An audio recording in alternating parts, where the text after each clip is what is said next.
Dear students, मैं doctor CL. Verma, associate professor, department of zoology, government Lohia college Churu, Rajasthan.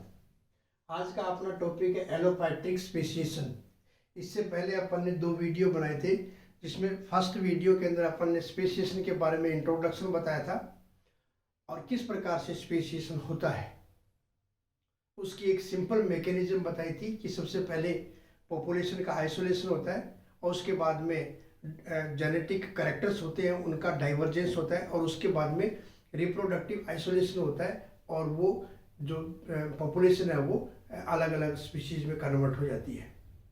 Second video के अंदर अपन ने बताया था मोड ऑफ स्पेसिएशन, जिसमें बताया था कि किस प्रकार से या टाइप ऑफ स्पेसिएशन, जिसमें अपन ने कई प्रकार के वो स्पेसिएशन के प्रकार बताए थे कि किस प्रकार से स्पेसिएशन हो सकता है, जिसमें अपन ने फाइलेटिक ट्रांसफॉर्मेशन बताया था और by the fusion of 2 species यानी हाइब्रिडाइजेशन के द्वारा बताया था। और थर्ड बताया था ट्रू स्पेसिएशन, जिसमें अपन ने 4 प्रकार के स्पेसिएशन बताए थे, स्पेशली एलोपैट्रिक, पैरापैट्रिक, पेरीपैट्रिक और सिम्पैट्रिक स्पेसिएशन। आज अपन लेते हैं एलोपैट्रिक स्पेसिएशन।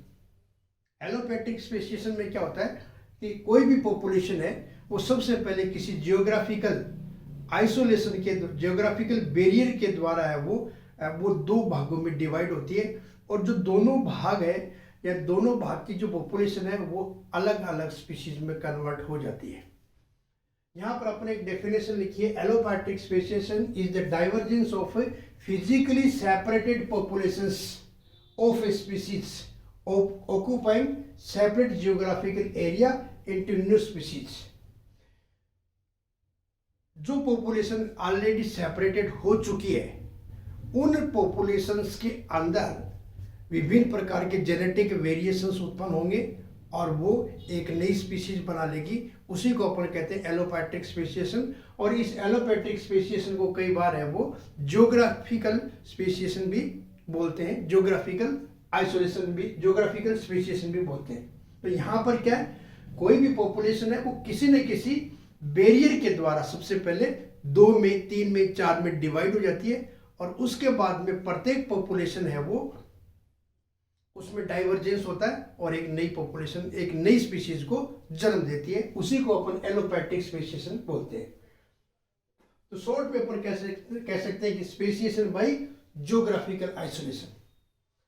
अब ये जियोग्राफिकल जो आइसोलेशन है वो के क्या क्या मेथड है, उस फिजिकल आइसोलेशन के क्या क्या मेथड है। फर्स्ट देखिए, by physical splitting of large habitat by some new physical barriers. एक जो स्पीशीज है उसकी खूब सारी जो पॉपुलेशंस है उनकी हैबिटेट के अंदर जो स्प्लिटिंग है, उनकी जो हैबिटेट है उसमें स्प्लिटिंग यानी अलग अलग हैबिटेट उनका बन जाना, किसके द्वारा, न्यू फिजिकल बैरियर्स के द्वारा। और उन बैरियर्स को क्या बोलते हैं, विकेरियंस। कई बार इसको सीधा विकेरियंस के नाम से भी पूछ लेते हैं। तो यहाँ पर विकेरियंस का मतलब है फिजिकल बैरियर्स। अब वो फिजिकल बैरियर्स कौन कौन से होते हैं जिसके द्वारा वो एक स्पीशीज की जो खूब सारी पॉपुलेशन है उसको डिवाइड करती है। वो विकेरियंस कौन कौन से, वो वोल्केनोज हो सकते हैं, अर्थक्वेक भूकंप हो सकते हैं, भूकंप के द्वारा भी जमीन फट करके है वो अलग अलग एक बैरियर बन सकता है, अर्थक्वेक के द्वारा है वो बैरियर बन सकता है। इसी प्रकार से स्टॉर्म, कोई तूफान आ जाता है तो तूफान के द्वारा भी है वो बैरियर बन सकता है। टाइडल वेव्स, पानी के अंदर विभिन्न प्रकार की टाइडल वेव्स आती है जिससे एक स्थान के जो एनिमल्स है वो दूसरे स्थान पे जा सकते हैं, तो टाइडल वेव्स। फ्लड फॉर्मेशन, बाढ़ के द्वारा भी है वो, बाढ़ भी क्या कर सकती है, फ्लड भी क्या करती है कि बैरियर का निर्माण कर सकती है। Destruction of mountain and forest, किसी भी माउंटेन जो पर्वत है उसका अगर विनाश हो जाए, किसी फॉरेस्ट का विनाश हो जाए तो भी वो फिजिकल बैरियर का काम कर सकते हैं। Appearance of water bodies, water body का बनना भी अपने आप में एक क्या है, फिजिकल बैरियर है। तो इन फिजिकल बैरियर्स को ही अपन क्या बोलते हैं, विकेरियंस। इन विकेरियंस के द्वारा, इन फिजिकल बैरियर के द्वारा पॉपुलेशन है वो 2 भागों में डिवाइड हो जाती है और वो दोनों भाग में पाई जाने वाली पॉपुलेशन है वो अलग अलग जातियों का निर्माण करती है। उसी को अपन क्या कहते हैं, एलोपैट्रिक स्पेसिएशन। तो एलोपैट्रिक स्पेसिएशन एक तो फिजिकल बैरियर के द्वारा होती है जिसका अपन ने उनका नाम दिया विकेरियंस। अब इसका एक एग्जांपल देख रखा अपन ने, स्पेसिएशन इन वेबलर। वेबलर क्या है, एक बर्ड्स का नाम है, एक पक्षी का नाम है वेबलर। वो नॉर्दर्न वुड वेबलर भी बोलते हैं उसको, नॉर्दर्न वुड वेबलर भी बोलते हैं, जो कि नॉर्थ अमेरिका में पाई जाती है। अब उस एक वेबलर से एक जो स्पीशीज है उससे 4 स्पीशीज, अब उसकी 4 स्पीशीज बनी हुई है। एक स्पीशीज है वो ईस्टर्न एरिया में पाई जाती है, ईस्टर्न स्पीशीज बोलते हैं। और जो 3 स्पीशीज है वो 3 स्पीशीज है वो वेस्टर्न स्पीशीज बोली जाती है उनको। तो एक स्पीशीज से 4 स्पीशीज बन गई। और वो 4 स्पीशीज कैसे बनी है, ड्यू टू 4 ग्लेशियर्स। वहां पर उस एरिया के अंदर 4 बार 1 by 1 ग्लेशियर्स उत्पन्न हुए थे। ग्लेशियर की वजह से हर बार एक नई स्पीशीज बन गई। तो वो ईस्टर्न स्पीशीज और 3 क्या बन गई, वेस्टर्न स्पीशीज। इस प्रकार यहां पर जो विकेरियंस का काम कौन कर रहा है, ग्लेशियर्स।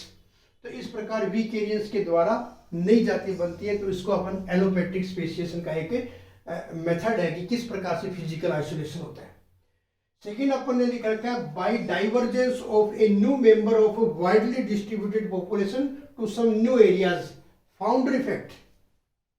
एक बहुत बड़ा पॉपुलेशन का एरिया है और उस पॉपुलेशन के एरिया के अंदर किसी भी स्पीशीज का, किसी भी पॉपुलेशन का डाइवर्जेंस होना, यानी वहां से उसका किसी भी प्रकार से हटना, हट करके अलग होना। और वो कुछ स्पीशीज, केवल बहुत थोड़ी सी स्पीशीज है, थोड़े से जो एनिमल्स है वो वहां से सेपरेट होते हैं by divergence of a few member, बहुत कम संख्या में, of a widely distributed population to some new areas, एक नए एरिया में पहुंच जाना उनका, वो भी क्या है, एक एलोपैटिक स्पेसिएशन का कारण है। इसको अपन फाउंडर इफेक्ट भी बोलते हैं। एक एग्जांपल अपन ने ले रखा है यहाँ पे, ये एक पॉलीटिपिक स्पीशीज है जिसमें ए, बी और सी, ये तीनों क्या है, पॉलीटिक स्पीशीज है। पॉलीटिपिक स्पीशीज, एक स्पीशीज के 3 स्पीशीज, सब स्पीशीज है और वो एक जगह पे रह रही है, ठीक है। उनमें से किसी भी वजह से अगर एक ये जो अपने सी दिखाया वो एक अलग हो जाती है। अब जो ये अलग हो गई वो स्पीशीज, जिसको ब्रेकिंग ऑफ चेन भी बोल सकते हैं अपन, उस चेन को तोड़ करके वो अलग हो गई है, या कोलोनाइजेशन भी बोल सकते हैं कि वो अलग कोलोनाइज हो गई। अब जब वो अलग कोलोनाइज हो गई या यहाँ से वो अगर दूर हट गई किसी भी वजह से, तो वो क्या करेगी कि उनकी संख्या बहुत कम है। अब ये स्पीशीज क्या करेगी, फाउंडर इफेक्ट का काम करेगी। और इस यानी फाउंडर पॉपुलेशन ये होगी, इसकी सी जो है वो उसकी फाउंडर पॉपुलेशन होगी। और ये क्या करेगी, एक धीरे धीरे जिस इन्वायरमेंट में ये गई है उस इन्वायरमेंट में अलग अपने आप को अडेप्ट करने के लिए इसमें अलग प्रकार के जेनेटिक ट्रेड्स हैं वो डेवलप होंगे बाय नेचुरल सिलेक्शन और बाय जेनेटिक ड्रिफ्ट। क्योंकि नंबर बहुत कम है इसलिए वहां पर जेनेटिक ड्रिफ्ट होने की चांसेस है वो ज़्यादा होंगे। तो जैसे कैलिफोर्निया सैलमेंडर का एक एग्जांपल है, तो उसकी 2 स्पीशीज बनी है, वो इसी वजह से बनी है। इसमें यहां पर अपन ने फिजिकल बैरियर किसका बताया, विकेरियंस के द्वारा। और यहां पर किसी भी तरीके से अगर कोई भी चेन अगर टूटती है, कोई भी पॉपुलेशन की किसी भी तरीके से अगर चेन टूट जाती है और वो टूटी हुई चेन का जो कुछ फ्यू मेंबर्स अलग हुए हैं वो जाकर के फाउंडर मेंबर का काम करेंगे और वो फाउंडर मेंबर बाद में एक नई स्पीशीज को जन्म देंगे। इसका एक पॉपुलर एग्जांपल है Darwin finches, ground finches. South America के अंदर पाई जाने वाली एक बर्ड है जो मेनलैंड पे पाई जाती थी। उनमें से कुछ बर्ड्स ने क्या किया कि अलग अलग आइसलैंड के ऊपर जाकर के है वो उनको अपना आइसलैंड पर जाकर के उन्होंने अपनी कॉलोनी बनाना शुरू कर दिया। जब उस आइसलैंड का नाम था गैलापागोस आइसलैंड, गैलापागोस आइसलैंड। उस गैलापागोस आइसलैंड पे कुछ फिंचेज जाकर के कॉलोनाइज हो गई। अब जब समुद्र का जब एक्सपांशन हुआ, समुद्र का जब बहुत बड़ा एक्सपांशन हुआ तो वो आइसलैंड भी क्या हुए, अलग अलग हो गए। तो इस प्रकार से प्रत्येक आइसलैंड के ऊपर कुछ फिंचेज रह गई और उन फिंचेज के अंदर धीरे धीरे वो फिंचेज क्या करती है, फाउंडर इफेक्ट का काम करती है। यानी फाउंडर पॉपुलेशन है वो जो जो हर एक आइसलैंड के ऊपर जो कुछ संख्या के अंदर जो फिंचेज थी वो ही क्या कर रही है, फाउंडर पॉपुलेशन है। अब उनके अंदर धीरे धीरे क्या होगा कि अलग अलग जो इन्वायरमेंट है उस इन्वायरमेंट के अंदर वो अडेप्ट होगी, तो उनके अंदर जेनेटिक जो कैरेक्टर्स है उनका डाइवर्जेंस होगा और वो जाकर के अलग अलग स्पीशीज बन जाएगी। तो उन डार्विन फिंचेज में अगर अपन देखें, जो मेन ग्राउंड फिंचेज तो एक उसका एंसेस्ट्रल पॉपुलेशन है और उसी से क्या बन गई अलग अलग डार्विन फिंचेज, 13 प्रकार की स्पीशीज बनी है। उनको अपन अगर उन फिंचेज को अगर देखें तो उनकी साइज, शेप और कलर में तो वो डिफरेंट मिलती है। इसके अलावा हर एक आइसलैंड पे पाई जाने वाली फिंचेज की जो बीक है वो 13 प्रकार की बीक्स है, क्योंकि बीक्स क्या काम आती है, भोजन को पकड़ने के काम आती है। बड़ा सीड, छोटा सीड या इंसेक्ट को पकड़ने के लिए, बीटल्स को पकड़ने के लिए अलग अलग प्रकार की बीक्स की आवश्यकता पड़ी, चोंच की आवश्यकता पड़ी, तो उनमें अलग अलग प्रकार की बीक्स है वो डेवलप हो गई। तो यहाँ पर अपन ये कह सकते हैं कि फाउंडर मेंबर्स जो है वो यहाँ पर कौन है, वो जो ग्राउंड फिंच है वो है और उससे 13 प्रकार की स्पीशीज बनी है और ये डार्विन ने अपनी यात्रा के दौरान ही वो नोट किया था।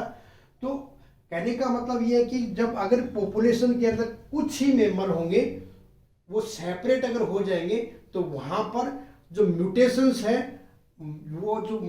है वो बहुत ज़्यादा काम करेंगे और म्यूटेशन के साथ साथ में क्या होगा, उस क्योंकि पॉपुलेशन की संख्या वहां पर कम है उनकी, तो क्या होगा, जेनेटिक ड्रिफ्ट काम करेगा और जेनेटिक ड्रिफ्ट काम करने से क्या होगा कि वहां पर जो पॉपुलेशन है उसके अंदर बहुत जल्दी चेंज आ जाएगा। यानी यहाँ पर जो डाइवर्सिफिकेशन होगा वो बहुत ही रैपिड होगा, फ्रीक्वेंट होगा और रैपिड होगा। तो इस प्रकार से जो एडवांटेजेस कैरेक्टर्स जो इनके अंदर होंगे वो जेनेटिक ड्रिफ्ट की वजह से जल्दी फिक्स हो जाएंगे और डाइवर्सिफिकेशन है वो तुरंत हो जाएगा, रैपिड डाइवर्सिफिकेशन होगा। तो इस प्रकार से भी एलोपैट्रिक स्पीशीज का अपन ने एक बहुत पॉपुलर एग्जांपल लिया डार्विन फिंचेज।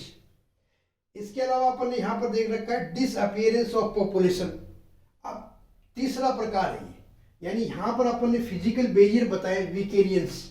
यहाँ पर अपन ने क्या बताया कि किसी भी एक पॉपुलेशन का सेपरेट होना और वो पॉपुलेशन की संख्या में उनका कम होना और वही आगे जाकर के फाउंडर पॉपुलेशन का काम करती है। तो अगर संख्या कम है तो वहाँ जेनेटिक ड्रिफ्ट काम करेगा और जेनेटिक ड्रिफ्ट काम करेगा तो जो डाइवर्सिफिकेशन होगा, जो जो जो स्पीशीज बनेगी वो एकदम से फ्रीक्वेंट और रैपिड बनेगी, जल्दी बनेगी। थर्ड अपन ने दे रखा है डिसअपियरेंस ऑफ पॉपुलेशन। डिसअपियरेंस या एक्सटिंक्शन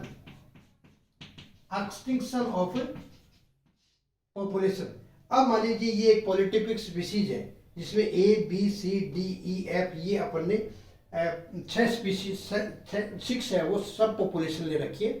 अब उनमें से मान लीजिए D है वो डिसअपियर हो जाए, D है वो डिसअपियर हो गया यहाँ पे किसी भी वजह से, या एक्सटिंक्ट हो गया, विलुप्त हो गया, तो क्या होगा, अब दोनों पॉपुलेशन अलग हो गई ABC और EF। अब ये दोनों पॉपुलेशन क्या करेगी, अलग अलग इन्वायरमेंट के प्रभाव में और उनमें जेनेटिक ड्रिफ्ट होगा, तो ये दोनों की दोनों क्या करेगी, एक अलग जाकर के स्पीशीज का निर्माण करेगी।